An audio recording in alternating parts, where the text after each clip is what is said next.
I'm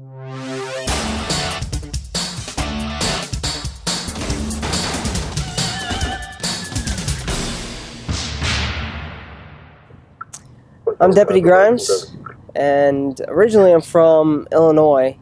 I moved down in 2009, mainly for family reasons, but also because I wanted to be in law enforcement. And I was recruited for the Corrections Academy and started in the jail, and actually really enjoyed it. The jail taught me a lot of things that I didn't think about. How to communicate with people and this type of profession, and also how to read people, how to read their body language. You use a lot of verbal cues while you're in the jail. You don't have a whole lot of other tools to use.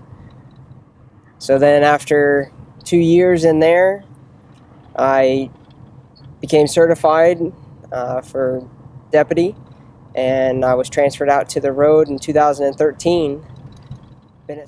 I'm stationed in Zone 75, so we're going to patrol around Barefoot Bay, a little bit of Micco area.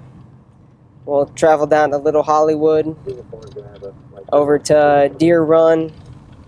It's quite a big area to cover, but we're going to try and get through a lot of it tonight. When you patrol in this type of area, primarily Barefoot Bay used to be a 55 and older community. They repealed that, and the younger generation started moving in. With that came a lot of different type of crimes: burglaries, thefts, drugs, pretty much the same run-of-mill crimes that we have throughout any city. So when we patrol around this type of area, we're looking for anything that raises suspicion. Open doors that don't seem out of, that don't have anybody around them or don't seem usual. Vehicles that seem out of place, parked in the middle of the road. Just anything that looks or would raise suspicion that would be out of the ordinary in this type of area.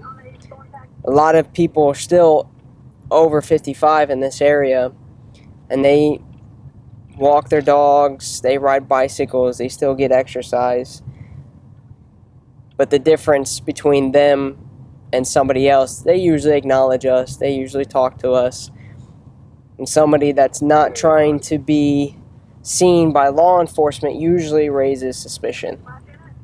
One of the things that's unique about Barefoot Bay, along with Suntree, we have the golf carts that are allowed to ride around within Barefoot Bay. So we have a lot of traffic to deal with that as well. Making sure that they're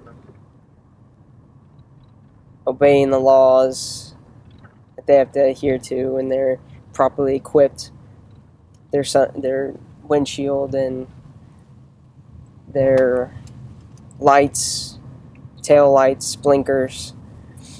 Written warning, white bell. You can send that to me. 375 Brevard. We'll be 51. We just got a call for service to respond with DCF, reference allegations of substance abuse. We call it a DCF call. It's we actually head out with DCF, and we make sure we're more of a security measure for them, but at the same time we're looking for criminal elements of what's going on and why they were called. Oh, yeah. Because big like grown-ups like you don't have backpacks. Well, thanks for talking to me. Appreciate it. Basically, when we talked to the DCF employee, she received a complaint.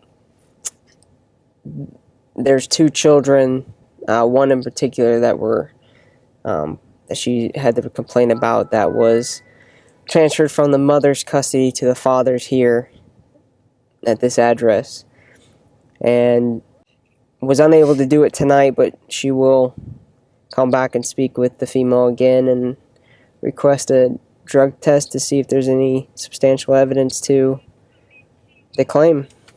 When I was a young child, I used to always want to be some type of crime fighter. Especially for Halloween, I used to dress up as a ninja, cop, some military form or fashion. I loved it. I loved the whole idea of being a hero, crime fighting, protect and serve. So as I got older, that kind of resonated with me, and I started thinking about what I wanted to do in life, and thought law enforcement was the best bet for me. That would suit what my interest was. So I started going to college when I was in Illinois, and I studied criminal justice, and it really just kind of concreted the fact that I wanted to be in law enforcement. When I moved down to Florida, I have family in 2 other police departments around this area, but I wanted to venture out on my own, and I looked into Brevard County. It's a very large agency. There's a lot to do. There's a lot of lateral movements, a lot of progressive movement. So I applied, and luckily and thankfully I got a job. I love working for this agency. I love being a deputy sheriff.